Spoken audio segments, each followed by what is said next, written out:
Wrath of Angels. Chapter 2, Scene 4, Oaths in Ash and Blood, amid the debris of shattered Caliban. Month 1, year 260, the 41st millennium. When the ship at last drew breath, the inner circle decreed the final rite. Silence bound to blood, devotion written in absence. The new war host gathered beneath the cathedral vault, helms at their sides, veils across faces.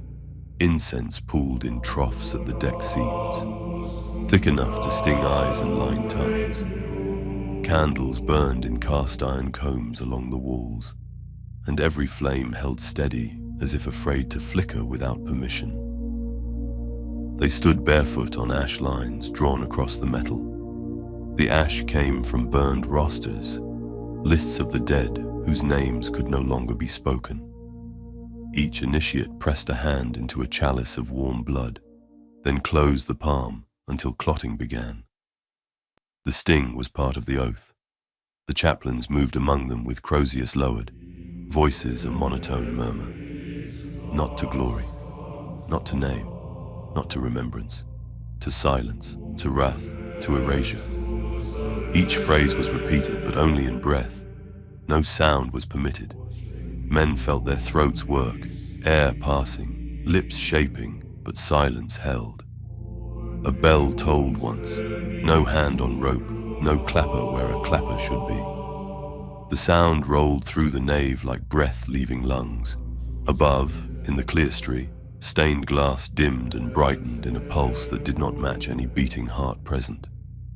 The Book of Failures waited on its stand like a coiled chain. The tests, they were brought forward one by one. A chaplain stood on the pulpit, another at the rail below. A third walked the line with a tablet etched in runes of subtraction. Each initiate knelt, and a Crusades head touched the crown of his skull with a careful weight that warned bone. Brother aspirant Calvin went early. The chaplain leaned close, breath like censer smoke. Your brother still lives. Speak his name and I will let you see him again. Calvin bit the inside of his cheek until salt filled his mouth. He tasted home and did not speak. The Crusades lifted from his head, leaving a circle of cold that would not warm for the rest of the day. The man after him was younger, the kind of strong that comes from work done out of love before it was taken for duty. The whisper came, "Your mother waits at the dock. One word and she will be brought aboard." His lips shaped a letter. He stopped himself with a tremor of the jaw that looked like prayer. The watching serfs in the gallery leaned forward as if wind pushed them. He kept still. He was marked with ash across the brow, a thin, dark finger that said, "Silence proven." A veteran with a scar like a dog's bite from ear to mouth got the cruelty reserved for the seasoned. Say your honor name. Say the one they gave you on the first world you burned clean. The man's eyes watered. His mouth twitched once, twice. A sound tried to exit and struck the back of his teeth like a bird against glass. He swallowed. He was past. Later he would confess to a steel post that he still tasted the letter he had almost let out. A lean brother with steady hands met the chaplain's eye when he should have looked down. Speak the thing you regret. He did not move. Speak the one you are proud of. He did not move. Speak the name of the God you trust most. His eyelids fluttered. He looked afraid for the first time that morning. He did not speak. Then the failure. A man with a broad back and gentle fingers, a former mason drafted into armor, trembled as the whisper reached him. Say your son's name. I will let you keep it. His jaw softened. His tongue moved. The name half formed, a vowel without consonant, a ghost of a sound. The Crusades fell in one sure arc. The body jerked, then obeyed the floor.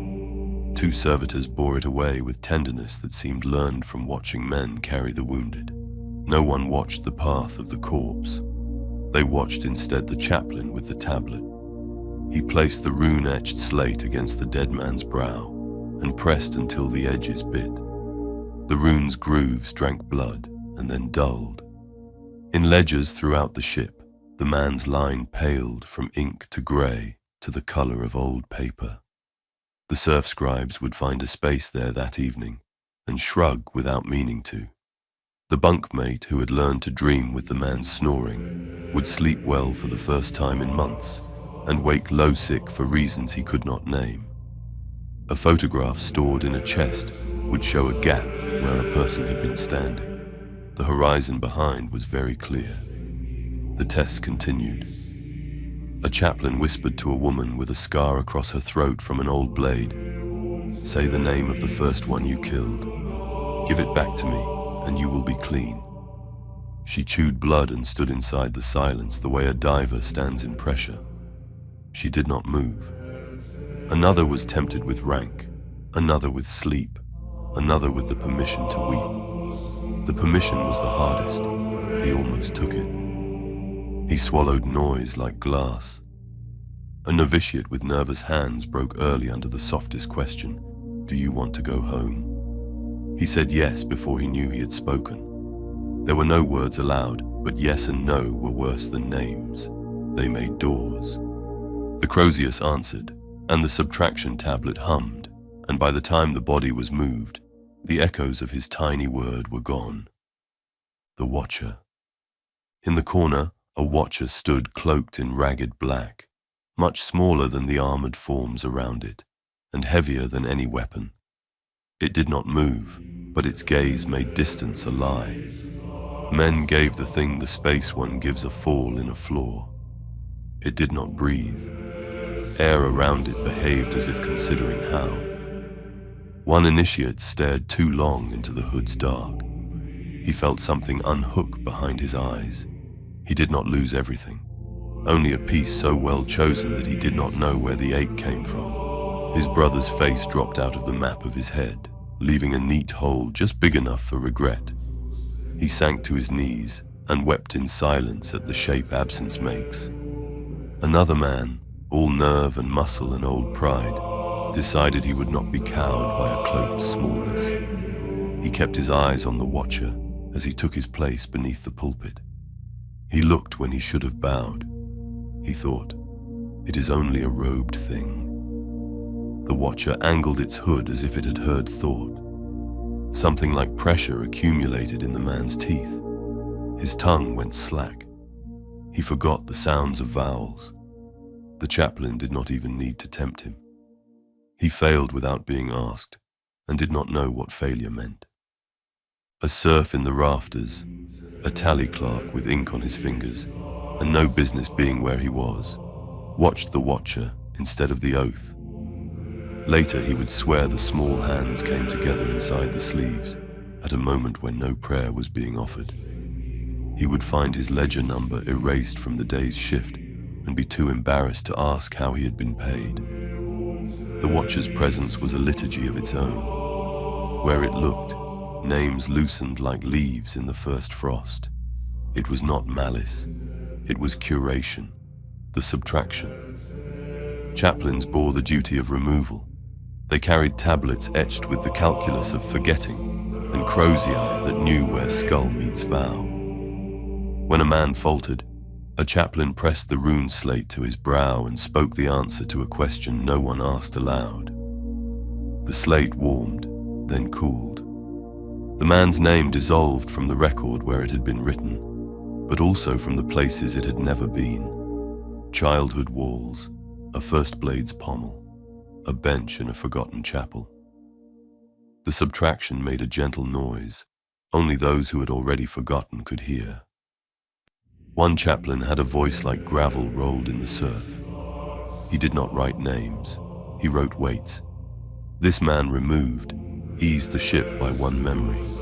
This woman removed, made space in the corridor of silence. At night he sat in the shadow of the altar and told his Crusades, "I carry more ghosts than bone." The metal did not answer, but the head of the weapon felt heavier, and he was grateful for the proof of burden. They made an office of the erasures. A lector read from a thin strip of vellum, "Who breaks the word?" The reply came, lips moving without sound. "We do not break. We are broken for purpose." The lector touched the tablet to the next brow. The weight of the oath thickened. The men who passed pressed their blackened palms. Blood turned to something like soot against the rail and left prints layered upon prints until the paint could not take more. The prints flaked off and drifted floorward like moths. One failure tried to run. He made it 3 steps before the ship's gravity took interest and increased beneath him by an honest fraction. He lay down without knowing why and was removed. The subtraction felt kind because it was precise. Omens of departure. As silence was bound into blood, the ship listened. The candles leaned in unison toward the nave, then, embarrassed, corrected themselves.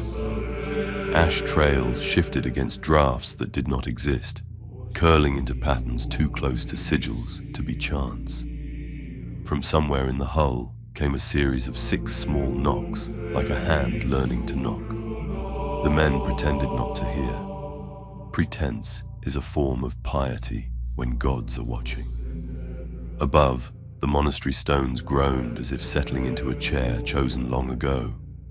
Below, vault doors were sealed shut with chants and rivets. Relics were locked away. Cages were left open, expectant as mouths. Servitors daubed oil across hinges until it dripped like tears and caught the candlelight as small gold eyes. In a side chapel, an inexperienced acolyte struck flint to light a taper and made a spark that refused to land. It drifted instead to the wall and disappeared into iron as if in return. The acolyte closed his eyes and decided this was good fortune. He would later forget that he had ever lit anything. Eovan, the scaffold serf, watched from a high gantry with slate clutched flat to his ribs where he had hidden it for weeks. He had written names there he was not supposed to write. He had whispered them once into the crack behind a saint's broken face. Now he did not whisper. He scribbled a single line. "They are teaching us to be forgotten before we are dead." He wiped the line clean before anyone could see. A breeze that had no place to be came down the central aisle. It lifted the veils on the initiates' faces and set them down again as if trying them on. The breeze smelled of iron and old wax and a sweetness like pears that had never grown on any world they had known. No one commented. A chaplain plucked a thread of incense smoke between finger and thumb and tied it in a knot. The knot held the procession of the book.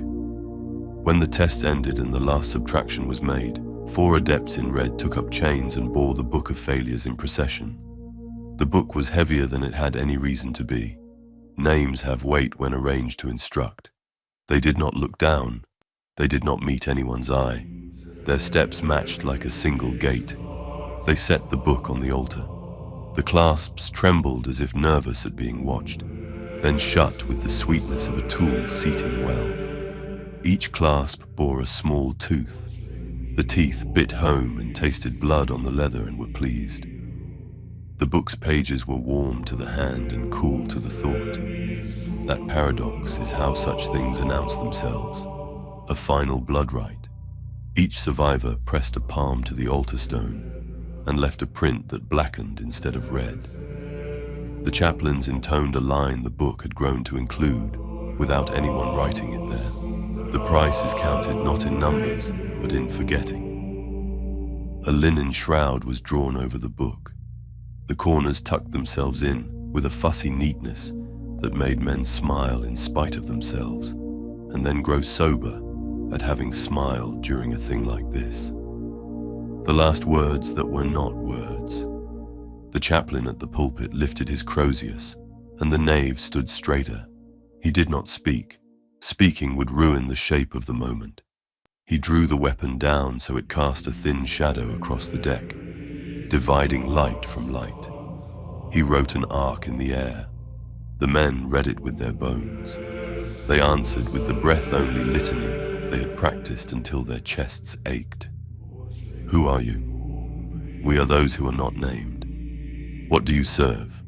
We serve wrath that refuses applause. What will be remembered of you? The work, and not the workers. The watcher's hood tipped the smallest degree, as if acknowledging the proper answer to a child's question posed by a star. The departure. The void dock opened. This was not a door sliding. Doors surrender. This was stone and steel learning to be hinge, space pressed in sharp as glass, stars spilled like nails shaken from a carpenter's apron. The air temperature dropped by a truth rather than a number. The wrath of angels slid forward on engines low, hull lights dead. She made no sound a man could claim with ears. She did not sing hymns. She did not announce herself. She displaced the dark, and the dark went on being dark, but with a new fact inside it. Below decks, pumps took their second and third strokes after centuries of patience. Bulkheads tested their own bolts with the soft creak of satisfaction. Somewhere inside the hull, sand turned to hourglass again. In the command cathedral, the banners lifted without draft and lay down obedient as hair after a hand. Candles that had burned perfectly steady all morning leaned, then corrected, then leaned to the opposite side like a congregation swaying to a silent choir. Men stood in the nave and felt the ship's breath fill their ribs. Some wept, not in joy or fear, but in the recognition of ownership. Ownership can be a sacrament. The chaplains did not bless the moment.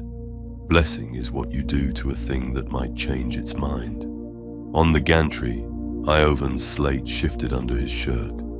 He pressed it flatter with a palm gone slick. He felt a shape form behind his teeth, not a word, not a vowel or consonant, but the outline of a recognition. He opened his mouth and found it could not be said. He closed his mouth and found it could be kept. A last bell tolled, not the cracked one in the cloister, nor any cast metal hung by human hand, but something deep and patient. The note passed through the welds into bones, and out the soles of feet into the deck, and out the hull into the wake the ship made, in the idea of night. A single line, breathed by many who would never admit to breath, silence above, wrath below. It was enough to begin. This has been Wrath of Angels, Chapter 2, Scene 4. Oath in Ash and Blood, Chapter 3. Scene 1 follows.